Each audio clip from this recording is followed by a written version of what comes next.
Hello friends, कैसे हैं आप? आइए, आपका हमारे यूट्यूब चैनल तेजा क्लासेस पर स्वागत है।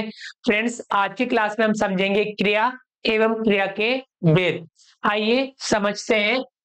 सभी कक्षा के लिए हिंदी व्याकरण, जिसमें हम पढ़ेंगे क्रिया, क्रिया के भेद, जिसमें हम क्रिया के भेद कर्म के आधार पर, संरचना के आधार पर एवं काल के आधार पर क्रिया के भेद समझेंगे। तो फ्रेंड्स, आज की जो हमारी क्लास बहुत ही महत्वपूर्ण क्लास होने वाली है, जिसमें हम क्रिया के बारे में जानेंगे एवं क्रिया के सभी भेद हम आज की क्लास में जानेंगे, सीखेंगे और अभ्यास करेंगे। आइए स्टार्ट करते हैं। क्रिया जिस शब्द से किसी कार्य के करने या होने का बोध होता है, उसे क्रिया कहते हैं। क्रिया किसे कहते हैं? जिस शब्द से किसी कार्य के करने या होने का बोध होता है, उसे क्रिया कहते हैं। क्रिया किसे कहते हैं? समझ में आ गया होगा कि जिस शब्द से किसी कार्य के करने या होने का बोध होता है, उसे क्रिया कहते हैं। क्रिया के भेद। क्रिया के मुख्य रूप से तीन प्रकार से उसके भेदों को बांटा जाता है, उसके प्रकारों को बांटा जाता है। पहला है कर्म के आधार पर, दूसरा संरचना के आधार पर, तीसरा काल के आधार पर। तो फ्रेंड्स, हम समझते हैं क्रिया के भेद बिल्कुल डिटेल से। क्रिया के भेद। क्रिया के भेद हमने स्टार्ट किया था कर्म के आधार पर, संरचना के आधार पर और काल के आधार पर। तो क्रिया के जो भेद है, पहला है कर्म के आधार पर, दूसरा है संरचना के आधार पर और तीसरा है काल के आधार पर। अब यहाँ कर्म के आधार पर कौन कौन से प्रकार हैं, संरचना के आधार पर कौन कौन से प्रकार हैं और काल के आधार पर कौन कौन से प्रकार हैं, ये हम पढ़ेंगे। कर्म के आधार पर क्रिया के भेद: सकर्मक क्रिया एवं अकर्मक क्रिया। यानी कर्म के आधार पर क्रिया के दो भेद हैं, सकर्मक क्रिया और अकर्मक क्रिया। वापस सकर्मक क्रिया के दो भेद हैं, एक कर्मक क्रिया और द्विकर्मक क्रिया। सकर्मक क्रिया के दो भेद, एक कर्मक क्रिया और द्विकर्मक क्रिया। यानी क्रिया के भेद कर्म के आधार पर, कर्म के आधार पर दो भेद, सकर्मक क्रिया, अकर्मक क्रिया। सकर्मक क्रिया के दो भेद, एक कर्मक क्रिया और द्विकर्मक क्रिया।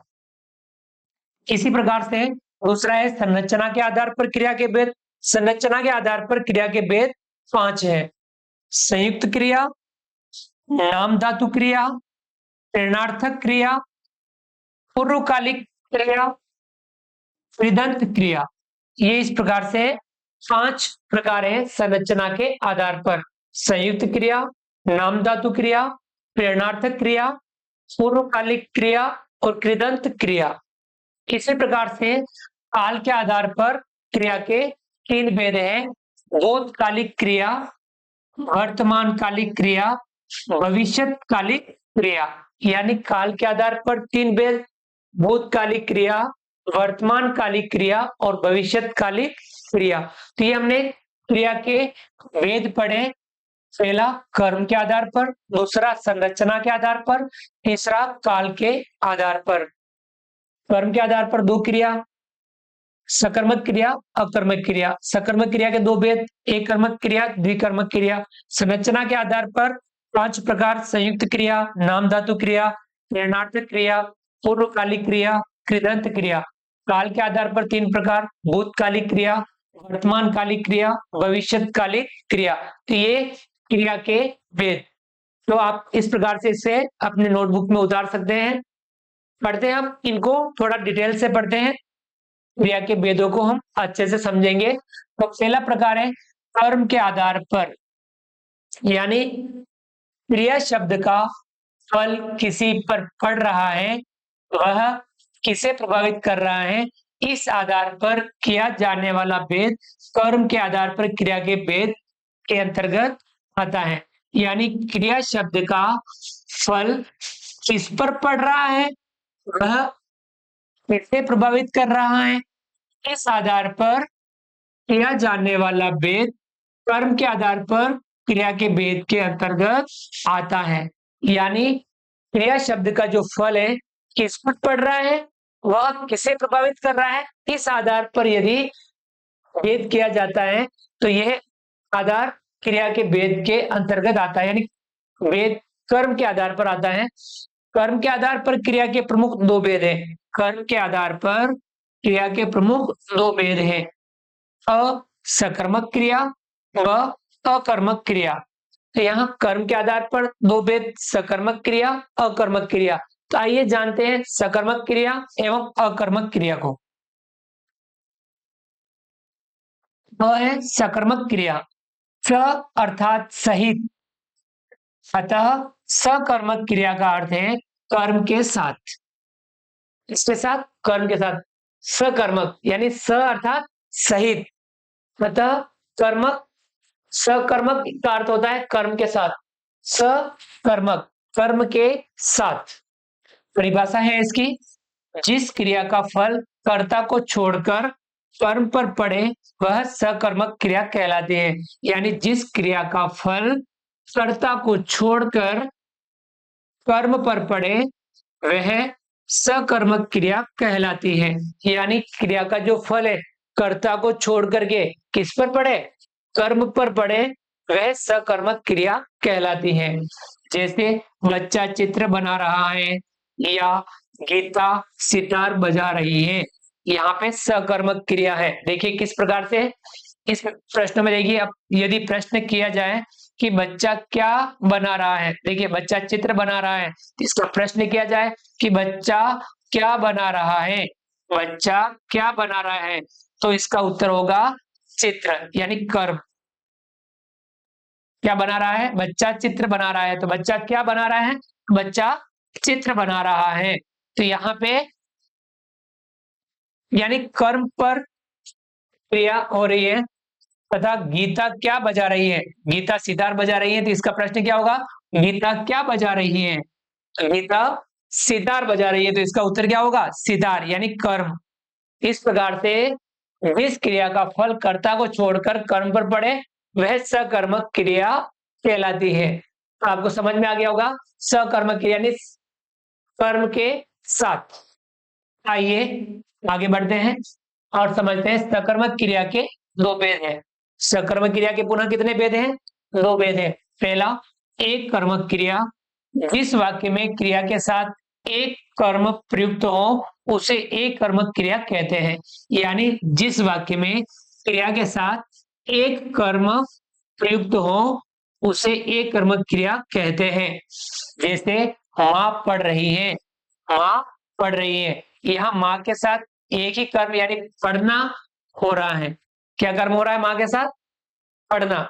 माँ पढ़ रही है तो माँ के साथ या माँ के द्वारा एक ही कर्म किया जा रहा है, वह क्या है, पढ़ना। अगला है दूसरा, द्विकर्मक क्रिया, जिस वाक्य में क्रिया के साथ दो कर्म प्रयुक्त हो उसे द्विकर्मक क्रिया कहते हैं। जिस वाक्य में क्रिया के साथ दो कर्म प्रयुक्त हो उसे द्विकर्मक क्रिया कहते हैं। तो कितने कर्म प्रयुक्त हो, दो कर्म। जैसे अध्यापक छात्रों को कंप्यूटर सिखा रहे हैं, अध्यापक छात्रों को कंप्यूटर सिखा रहे हैं। क्या सिखा रहे हैं, कंप्यूटर। किसे सिखा रहे हैं, छात्रों को, यानी छात्र सीख रहे हैं। कौन सीख रहे हैं, छात्र सीख रहे हैं। इस प्रकार दो कर्म एक साथ घटित हो रहे हैं। देखिए अध्यापक छात्रों को कंप्यूटर सिखा रहे हैं, तो क्या सिखा रहे हैं, कंप्यूटर। किसे सिखा रहे हैं, छात्रों को, यानी छात्र सीख रहे हैं। कंप्यूटर कौन सीख रहा है, छात्र सीख रहे हैं। इस प्रकार दो कर्म एक साथ घटित हो रहे हैं, इस प्रकार की क्रिया द्विकर्मक क्रिया कहलाती है। और जिसमें एक कर्म प्रयुक्त होता हो एक कर्मक क्रिया कहलाती है। यानी सकर्मक क्रिया के दो भेद है। आइए आगे बढ़ते हैं, अकर्मक क्रिया। अकर्मक क्रिया, जिस वाक्य में क्रिया का प्रभाव या फल केवल कर्ता पर ही पड़ता है, कर्म की वहां संभावना ही नहीं रहती, उसे अकर्मक क्रिया कहते हैं। अर्थात जिस वाक्य में क्रिया का प्रभाव या फल केवल कर्ता पर ही पड़ता है, फल किस पर पड़ता है? केवल कर्ता पर ही पड़ता है। कर्म की वहां संभावना ही नहीं रहती है, उसे अकर्मक क्रिया कहते हैं।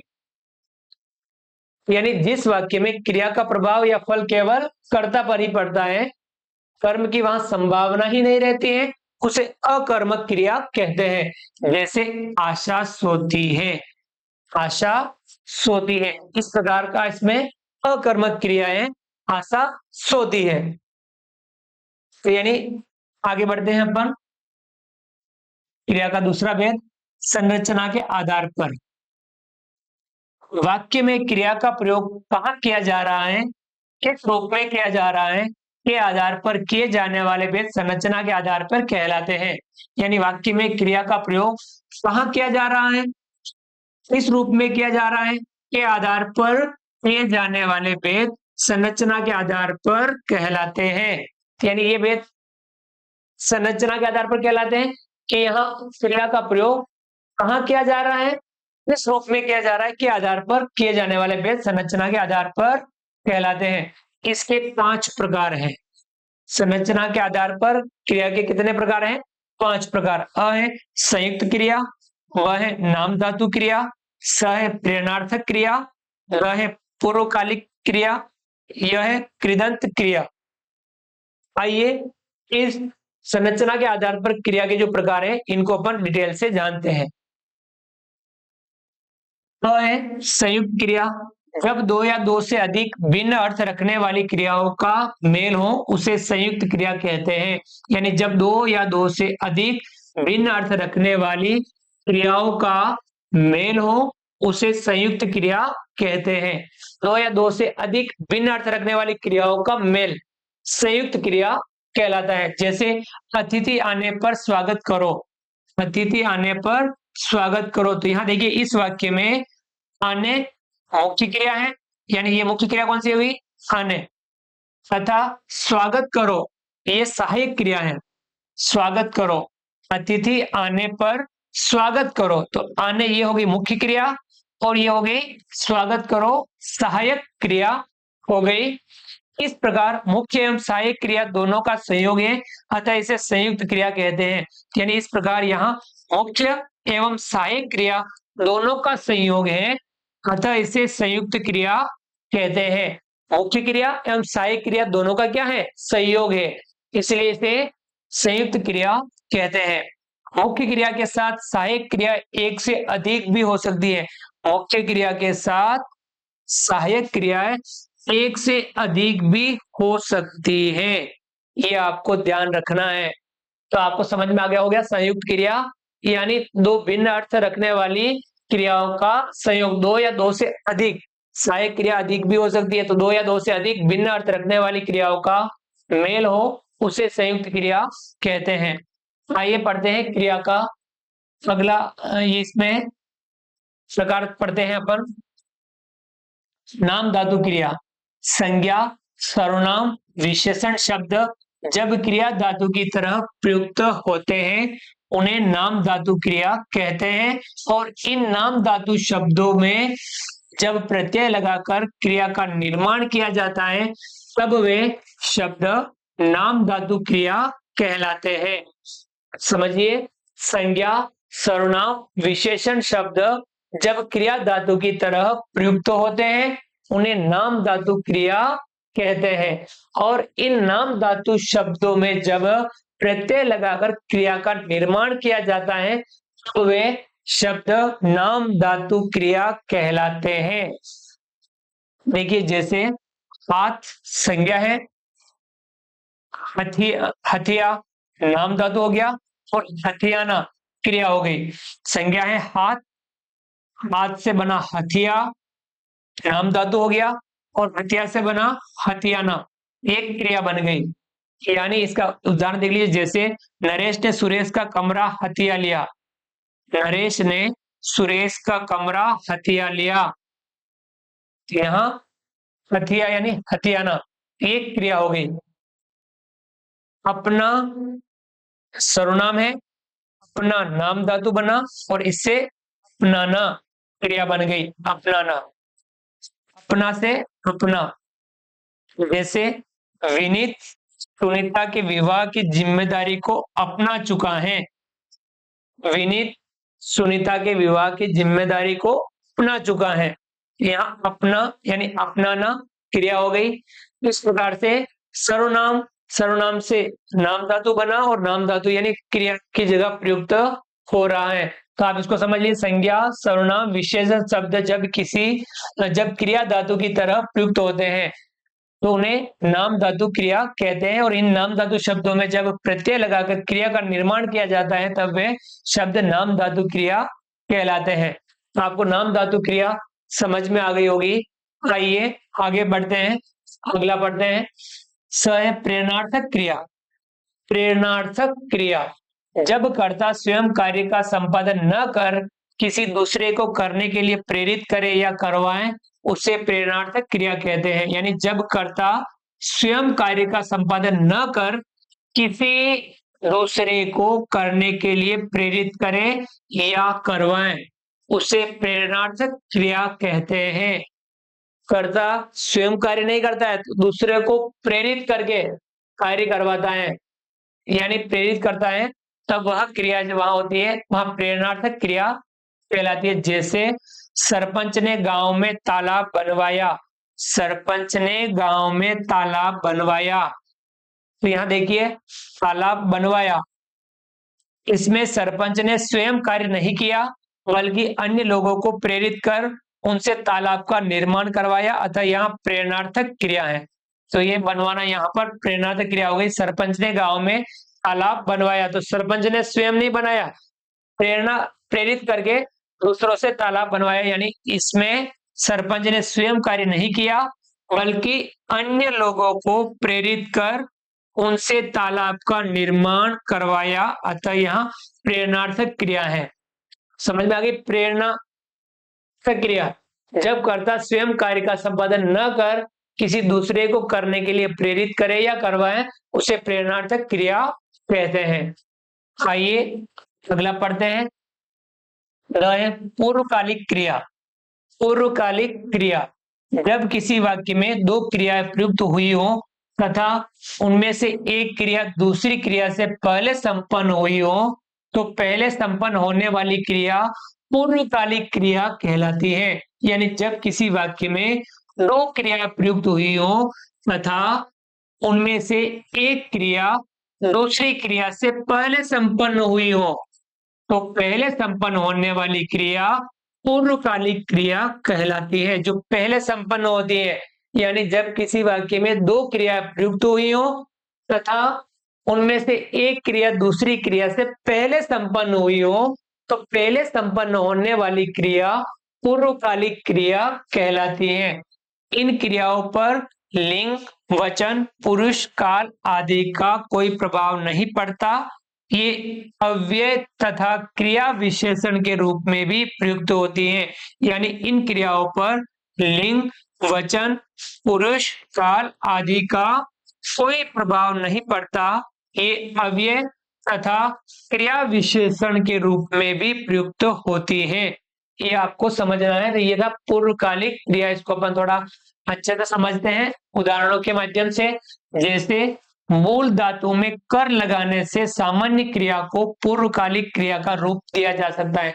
मूल धातु में कर लगाने से सामान्य क्रिया को पूर्वकालिक क्रिया का रूप दिया जा सकता है। जैसे देखिए, बलवीर खेल कर पढ़ने बैठेगा। बलवीर खेल कर पढ़ने बैठेगा, तो यहाँ खेल कर इसी प्रकार से वह पढ़कर सो गया। वह पढ़कर सो गया यानी यहाँ पढ़कर। इन वाक्यों में खेलकर यानी खेल मूल धातु है प्लस कर लगा दिया तो खेल कर, खेल के साथ कर लगा दिया तो खेल कर एवं पढ़कर, यानी यहाँ पे है पढ़कर तो पढ़ मूल धातु है इसके साथ कर लगा दिया तो पढ़कर पूर्वकालिक क्रिया कहलाएगी। तो यहां आपको समझ में आ गया होगा पूर्वकालिक क्रिया यानी कर लगा करके। बलवीर खेलकर पढ़ने बैठेगा, वह पढ़कर सो गया, यानी पहले कौन सी क्रिया हो रही है यहाँ देखिए खेलकर और पढ़कर। खेल कर पढ़ने बैठेगा, पढ़ने बैठेगा बाद में हो रहा है, तो पहला काम क्या हो रहा है, खेल कर। ये पूर्वकालिक क्रिया है। वह पढ़कर सो गया, सो गया, सोना दूसरी क्रिया हो गई। पहली क्रिया क्या हो गई, पढ़कर। यहाँ खेलकर और पढ़कर, यहाँ ये जो शब्द प्रयोग हुए, ये क्रिया जो प्रयुक्त हुई है, ये पूर्वकालिक क्रिया कहलाती है। तो पूर्वकालिक क्रिया आपको समझ में आ गई होगी। आइए आगे बढ़ते हैं। पूर्वकालिक क्रिया का एक रूप तात्कालिक क्रिया भी है। इसमें एक क्रिया के समाप्त होते ही तत्काल दूसरी क्रिया घटित होती है तथा धातु प्लस ते से इस क्रियापद का निर्माण होता है। पूर्वकालिक क्रिया का एक रूप तात्कालिक क्रिया भी है। उसमें एक क्रिया के समाप्त होते ही तत्काल दूसरी क्रिया घटित होती है तथा धातु प्लस ते से इस क्रियापद का निर्माण होता है। जैसे पुलिस के आते ही चोर भाग गया, पुलिस के आते ही चोर भाग गया। यहाँ आते ही तात्कालिक क्रिया हो गई, इसमें आते ही तात्कालिक क्रिया है। पुलिस के आते ही चोर भाग गया, तो ये आते ही जो क्रिया है ये तात्कालिक क्रिया है। अगली जो क्रिया है यह वाली कृदंत क्रिया। क्रिया शब्दों में जुड़ने वाले प्रत्यय कृत प्रत्यय कहलाते हैं तथा कृत प्रत्ययों के योग से बने शब्द कृदंत कहलाते हैं। क्रिया शब्दों के अंत में प्रत्यय योग से बनी क्रिया कृदंत क्रिया कहलाती है। यानी क्रिया शब्दों में जुड़ने वाले प्रत्यय कृत प्रत्यय कहलाते हैं। कौन से प्रत्यय कहलाते हैं, कृत प्रत्यय। तथा कृत प्रत्ययों के योग से बने शब्द कृदंत कहलाते हैं। क्रिया शब्दों के अंत में प्रत्यय योग से बनी क्रिया कृदंत क्रिया कहलाती है। वैसे क्रिया और कृदंत क्रिया, ये क्रिया है और ये कृदंत क्रिया। चल, चल से बन रहा है चलना, चलता, चलकर। इसी प्रकार से लिख, लिख से लिखना, लिखता, लिखकर। ये क्रिया से कृदंत क्रिया बन रही है। अगला तीसरा जो अपना प्रकार है, काल के आधार पर क्रिया के प्रकार। काल के आधार पर जिस काल में क्रिया संपन्न होती है उसके अनुसार क्रिया के तीन भेद हैं। जिस काल में क्रिया संपन्न होती है उसके अनुसार क्रिया के तीन भेद हैं। अ है भूतकालिक क्रिया, वह है वर्तमान कालिक क्रिया, और ये स कर दीजिए भविष्यकालिक क्रिया। भूतकालिक क्रिया, वर्तमानकालिक क्रिया और भविष्यकालिक क्रिया, इनको अपन डिटेल से पढ़ते हैं। है भूतकालिक क्रिया। क्रिया का वह रूप जिसके द्वारा बीते समय में कार्य के संपन्न होने का बोध होता है भूतकालिक क्रिया कहलाती है। यानी क्रिया का वह रूप जिसके द्वारा बीते समय में कार्य के संपन्न होने का बोध होता है भूतकालिक क्रिया कहलाती है। भूतकाल यानी जो बीत गया समय, यानी क्रिया का वह रूप जिसके द्वारा बीते समय में कार्य के संपन्न होने का बोध होता है भूतकालिक क्रिया कहलाती है। जैसे वह विदेश चला गया, उसने बहुत मधुर गीत गाया, चला गया, गाया, तो यानी ये भूतकालिक क्रिया है। अगला जो प्रकार है वह है वर्तमान कालिक क्रिया। वर्तमान, तो देखिए क्रिया का वह रूप इससे वर्तमान समय में कार्य के संपन्न होने का बोध होता है वर्तमान कालिक क्रिया कहलाती है। यानी क्रिया का वह रूप जिससे वर्तमान समय में कार्य के संपन्न होने का बोध होता है वर्तमान कालिक क्रिया कहलाती है। जैसे गीता हॉकी खेल रही है, विमल पुस्तक पढ़ रहा है, खेल रही है, पढ़ रहा है। यहाँ पे वर्तमान कालिक क्रिया जो वर्तमान में घटित हो रही है, तो यानी ये वर्तमान कालिक क्रिया कहलाती है। अगला जो प्रकार है इसमें क्या कर दीजिए, यहाँ भविष्यकालिक क्रिया। भविष्यकालिक क्रिया, क्रिया का वह रूप जिसके द्वारा आने वाले समय में कार्य के संपन्न होने का बोध होता है भविष्यकालिक क्रिया कहते हैं। यानी क्रिया का वह रूप जिसके द्वारा आने वाले समय में कार्य के संपन्न होने का बोध होता है भविष्यकालिक क्रिया कहते हैं। भविष्यकालिक, भविष्य में होने वाली क्रिया, जैसे गार्गी छुट्टियों में कश्मीर जाएगी, गार्गी छुट्टियों में कश्मीर जाएगी। भविष्यत काल, दिनेश निबंध प्रतियोगिता में भाग लेगा, भाग लेगा, यानी भविष्यत काल। तो यहाँ पे आपको समझना है क्रिया का वह रूप जिसके द्वारा आने वाले समय में कार्य के संपन्न होने का बोध होता है, भविष्यकालिक क्रिया कहते हैं। तो समझ में आ गया होगा आपको ये वाला। तो इस प्रकार से हमने आज की क्लास में समझा, इसको हम पुनः देख लेते हैं। क्रिया एवं क्रिया के भेद कर्म के आधार पर, संरचना के आधार पर और काल के आधार पर। तो यहाँ क्रिया जिस शब्द से किसी कार्य के करने या होने का बोध होता है उसे क्रिया कहते हैं। क्रिया के भेद कर्म के आधार पर, संरचना के आधार पर और काल के आधार पर। ये पूरा चार्ट है क्रिया के भेद। इसमें आप समझ सकते हैं कर्म के आधार पर कौन कौन सी क्रिया, सकर्मक क्रिया, अकर्मक क्रिया। सकर्मक क्रिया के दो भेद, एक कर्मक क्रिया और द्विकर्मक क्रिया। इसी संरचना के आधार पर क्रिया के 5 भेद, संयुक्त क्रिया, नाम धातु क्रिया, प्रेरणार्थक क्रिया, पूर्वकालिक क्रिया, सिद्धांत क्रिया। और काल के आधार पर क्रिया 3 प्रकार, भूतकालिक क्रिया, वर्तमानकालिक क्रिया, भविष्यकालिक क्रिया। ऐसे ही कर्म के आधार पर क्रिया, सकर्मक क्रिया, अकर्मक क्रिया। सकर्मक क्रिया, सकर्मक क्रिया के दो भेद, एक कर्मक क्रिया और द्विकर्मक क्रिया। ऐसे ही अकर्मक क्रिया, संरचना के आधार पर 5 प्रकार, संयुक्त क्रिया, नाम धातु क्रिया, प्रेरणार्थक क्रिया, पूर्वकालिक क्रिया, कृदंत क्रिया। तो संयुक्त क्रिया, नाम धातु क्रिया, प्रेरणार्थक क्रिया, पूर्वकालिक क्रिया और कृदंत क्रिया। ऐसे ही काल के आधार पर क्रिया 3 प्रकार, भूतकालिक क्रिया, वर्तमानकालिक क्रिया और भविष्यकालिक क्रिया। भूतकालिक क्रिया, वर्तमानकालिक क्रिया और भविष्यकालिक क्रिया। तो फ्रेंड्स, हमने आज की क्लास में क्रिया एवं क्रिया के भेदों को हमने अच्छे से जानने का प्रयास किया, सीखा, समझा और अभ्यास किया। फ्रेंड्स, उम्मीद करता हूं कि आपको ये हमारा आज का वीडियो पसंद आया होगा। वीडियो को लाइक कीजिए, चैनल पर नए हैं और अभी तक चैनल को सब्सक्राइब नहीं किया हो तो नीचे दिए गए सब्सक्राइब बटन को दबा करके हमारे यूट्यूब चैनल तेजा क्लासेस को सब्सक्राइब कीजिए। बेल आइकन ऑल नोटिफिकेशन के लिए दबाइए ताकि आप तक हमारा लेटेस्ट वीडियो सबसे पहले पहुंच पाए। आप अधिक से अधिक साथियों, विद्यार्थियों, मित्रों तक हमारे वीडियो शेयर जरूर कीजिए और कमेंट्स बॉक्स में कमेंट्स करके बताइए कि आपको ये हमारा वीडियो कैसा लगा। फ्रेंड्स, मिलते हैं अगली क्लास में नए वीडियो, नए कंटेंट के साथ में।